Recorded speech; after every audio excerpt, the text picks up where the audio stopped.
Welcome to the Catalyst Sale Podcast. Many of us struggle with sales, whether it's from confidence, comfort, or just not wanting to be salesy. We want to help our customers. We know we can, but we complicate the process.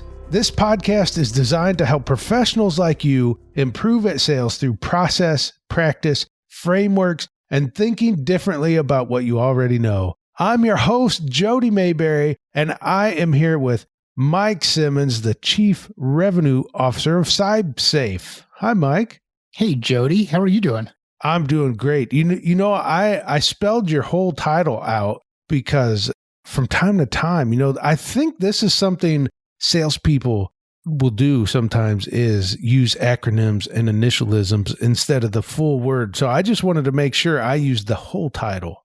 Is it just salespeople? No, it's everybody. But why do you think we do that? It's easy. Makes us feel like we know something, I think. Uh-huh. Oh, and here's the other side. We do it because we're not thinking about the other person. We're taking a shortcut because it's so simple for us, but we're not thinking about the other person. Because what if we don't know? As a listener, what if you say that and I don't know what CRO means? And I'll spend the next few minutes thinking, what's Mike talking about? I don't know what CRO is. But Mike, maybe everybody knows. I don't think everybody knows. In fact, I think a lot of people don't know. And I think you've hit the nail on the head relative to some of the assumptions we make, especially when thinking about customers, is we think that people, in fact, we've talked about this before. What's the most common problem when it comes to common mistake when it comes to communication? Assuming that it happened. Yeah. And imagine if I'm talking about, let's just use a really simple one. Let's say I'm talking about football. And to you think Seattle Seahawks, you think Los Angeles Rams, you think Arizona Cardinals, focused here in the NFC West. And really what I'm talking about is British Premier League football, completely different sport. Still has 11 people on the field, still happens on a field, still has something to do with moving a ball up and down the field. But we could have a conversation about football and not realize until we're a little bit deeper into it that either one of us made an assumption around what the other one thought that we're talking about. Yeah, that's such a good point. It's a good example too, because same word, completely different meanings. It's not just me saying, I don't know what CRO means. That one is you said something and I think one thing and you think another, and you assume that I know what you're talking about. Really, really important for us to clarify. One, not assume, and two, clarify what we're communicating. Yes. Well, that leads me, even though we're already into this a little bit, that what are we going to talk about, Mike? Yeah, it's a really good tie-in into some of the assumptions that we make when thinking about our customers. How well do we really know our customers? And really know our customers, not assume what we think an ideal customer thinks about or feels about or knows. How well do we really know our customers? And I think it could be an interesting topic for today. I have a question for you before you get into that. How important is it that we do know? If I have a good product or a good service, or even let's say I'm an accountant, everyone needs their taxes done. And I say, hey, I do taxes. I don't really need to know who my customer is because everyone needs their taxes done. Is it really important that I know my customer? I think a lot of it depends on the product or service that you're delivering. Let's just talk about a common company that's out there. So there's this company out there that sells hamburgers and French fries, and they've got these big golden arches that sit out front of each of their restaurants. At least I still think they sit out front. And at one point in time, they said over 50 billion hamburgers sold, I think was their view. What do they know about their customers?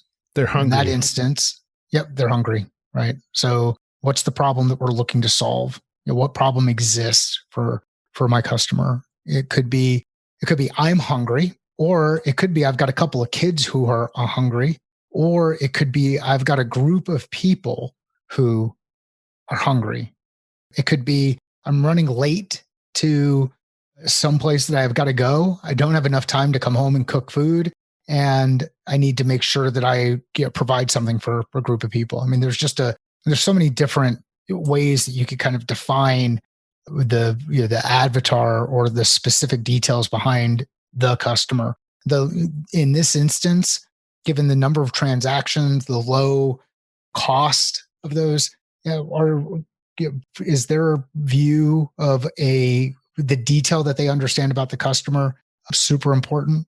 Probably not. I mean, I would expect there's some basic level information, like they want to maybe eat in a place that's clean. They want to make sure they're getting a meal that they feel is valuable, and that the people on the other end who are eating it, whether it's them or the group of people they're serving, that they're going to be happy with whatever they got. So in that instance, how much detail does McDonald's really need to know about its customer? Now, if we're on the marketing side of things, we might have a different perspective. If we're a cashier inside the organization, we might have a different perspective. If we're a franchise owner, we might have a different perspective of the level of detail that they need. So that's an instance: high transaction volume, low cost product that's being delivered, high amount of data that they have. The level of granularity might be a little bit different. Now let's shift gears. How well do you need to know your customer? I don't know that you've served 50 billion people with your expertise around podcasting. Maybe that's the impact. You've had 50 billion people listen to it, but I don't think you've created 50 billion podcasts. I have not. Last count, I had passed 1,500. That's not bad. Look at that. So you've created 1,500 episodes? Yes. And those episodes cross how many different podcasts? Oh, over time, because there's some shows that are no longer still active. Sure. It's probably been between 10 and 12, probably 12. Yeah. And when you think of those 10 or 12, some of them are active, some of them aren't active anymore. Were there some unique similarities across each of the people who originally approached you to have those podcasts created? I would say the similarity is that they knew their stuff really well. Yep. And they needed somebody to do two things. One, distribute. So the production side, I just want to give my knowledge and then not worry about the rest. So that was a big piece. And the other piece was they needed somebody to help get their knowledge out, or in some cases, other people's knowledge. Like Great Escape Publishing, I did their show and I did all their interviews for them. So in your case, you do your interviews now, but when they had guests on the show, I always did the interviews. So it's usually one of those two. I either need someone to get my knowledge out of my head or the guest of the show's knowledge out of their head. So there's a bit of information that you've got to gather in that scenario to determine whether or not you're actually going to deliver the right solution, or if you are the right person to deliver the right solution. So you've got different types of solutions you can deliver. Those might fit with what's needed: the person who has knowledge that you're trying to get out of their head, or the person who knows of the people who have knowledge that you're trying to get out of their heads. But either one of those requires if you tried to take the same approach with both of those, you might end up with a positive result at some point in time, but the amount of time that it takes for you to get there probably is a bit longer than necessary, and might even be a little bit more painful for the person on the other end than necessary. Yes, that's right. Yeah. So how does this, when you look at what I've done, this example that we've gone towards, why is it important that I know my customer? Because this is a great example over just serving hamburgers, because at some point everybody gets hungry and you might capture some of that. But something more specialized, like hosting and producing podcasts, you've got to know a little bit more. Talk to me about, in that case, why do you need to know more about your customer than if you're just serving hamburgers? Well, I think it comes down to, being able to design a specific approach that will help make it easier for your customers to solve a given problem. And if you go back to the definition of sales from, as we've defined it on the podcast, is about connecting the dots between problems, whether they're known or unknown, and solutions, whether they're known or unknown. If I don't know my customer very well, there's risk that I may make some assumptions around the right way to solve the problem. I might make some assumptions around the problem they have.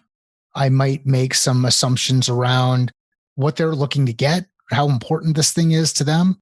There are a number of different areas where I could make some assumptions that would create a situation that may not be ideal for the customer. If I take a bit of time and just ask some general questions, again, depending on volume, I ask some general questions about them at an individual level or them at an organization level, I can be more deliberate in the way that I design the solution that I'm delivering to them so that I'm delivering the right solution at the right time in the right way to accelerate impact.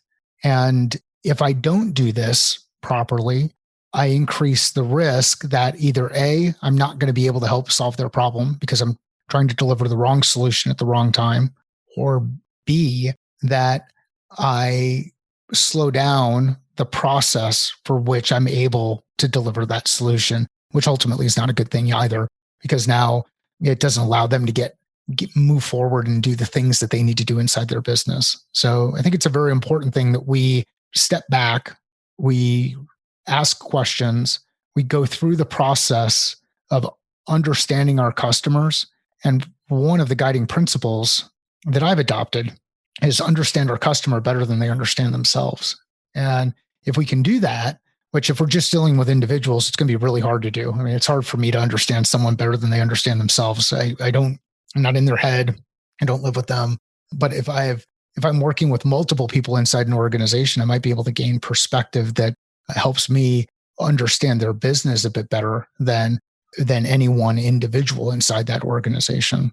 We're kind of bouncing around here a little bit, but I think the key and the thing to reinforce is if we are not taking the time to understand our customers, we're increasing or adding risk to the equation that isn't really necessary. Well, that's a good way to look at it, that we could avoid that risk. If you look at that as risk, we could avoid it by a little research. So what do you do if someone asks, well, this is the theme of the episode. How well do you really know your customers? How do you make sure that you know your customer? Well, let's ask it a different way first. How can I evaluate whether or not I know my customers as well as I should? I think the first piece is get out of your own headspace and ask questions of your customers. Ask questions of your customer. And you can do this a couple of different ways. You can send surveys out to them and gather information in mass, or you can speak with individuals and talk with them directly. Ask some general questions. And for those who've listened to the podcast long enough, you know what's coming. What problem is the customer thinking about? Where are they focusing their attention? Why is it important to solve those problems? And ultimately why should get into business impact, the impact that it has in their lives. It's important to understand who cares about it. So how could you describe the roles of people who experience those problems? And then from that perspective, how does it change? How does their why start to change? How does it change from an impact standpoint? Next question I'd want to know is how are they solving the problem today? How do they deal with challenges that they face inside their business? So these are basic who, what, why, how type questions that we can ask. And if you ever find yourself in a position where you've gone too long without asking those questions of your customer, then you might be adding risk to your own business. And what's too long? Too long could be maybe I've gone a couple of months where I haven't asked some specific questions of my customers to get an understanding of what's changing in their business, what challenges are they facing, how is their attention, where is their attention being focused? Jody, I think it just starts with asking very deliberate questions: who, what, why, when, and how. On a previous episode that I was not on, you and the guest talked about the simple question to a customer or a prospect of, how have you solved that problem in the past? Or what have you done to solve that in the past? Just a simple question like that really can help open up how much you know about customers. It can. And beyond just understanding them at an individual level and how they're going through solving a given challenge, it also can be a really interesting indicator to to you and to them on how important that challenge is. Because imagine if I've got a problem. Let's say I'm really hungry, but I'm not solving for it. For whatever reason, I'm starving myself. Then maybe the problem's not that important to me, or not that important to solve. Yeah, that's a good point. That if you say, well, here's my problem, but then you don't do anything about it, it's not that important. It's a good way. Think about it. I mean, let's say people are trying to solve for time, right? Or weight or any of these other things, but they're not actually doing the work to help them solve for that. How important is that time problem? Or how important is that weight problem? Or how important is that resource problem inside their organization? If they're not doing things to solve for it today, it may not be important enough for them to solve. Now, then you've got to start to get into some other questions to identify, maybe help them see why it's an important thing, what the potential risk is if they don't solve. And to pull this thing back around, I think it's important for us to look at this challenge and say, it is in the businesses that we're operating, in the markets that we're trying to build, in the approach that we're taking to get information out in front of people. How well do we actually know the people who you should be receiving that message, who our intended audiences, who our intended customers are? And by asking some simple questions, getting out of your own head, getting out of your own personal bias, getting past your own assumptions, you can get yourself into a position where you actually understand your customer better than they understand themselves. All right. I'd like to wrap up with a piece of advice we can actually make happen. So if you were to give us one thing that we can do the rest of this week to get to know our customers better, what would that be? Pick up the phone and talk to a customer and ask some basic questions. Why do you do business with us? Why do you continue to do business with us? Why did you start doing business with us? A lot of that's going to depend on the type of customer. Maybe it's an old customer who actually has left. Go and ask this question. Why did you choose to not renew with us? Why did you choose to not continue the relationship? Start asking some of these questions and you'll get a better understanding of what's important to the people that you intend to serve. All right. This is great, Mike. This is a wonderful start in getting to understand your customers, and just the simple act of making a phone call, asking a couple of questions can help you down that road. Thank you so much, Mike Simmons, and thank you for joining us for another episode of the Catalyst Sale Podcast.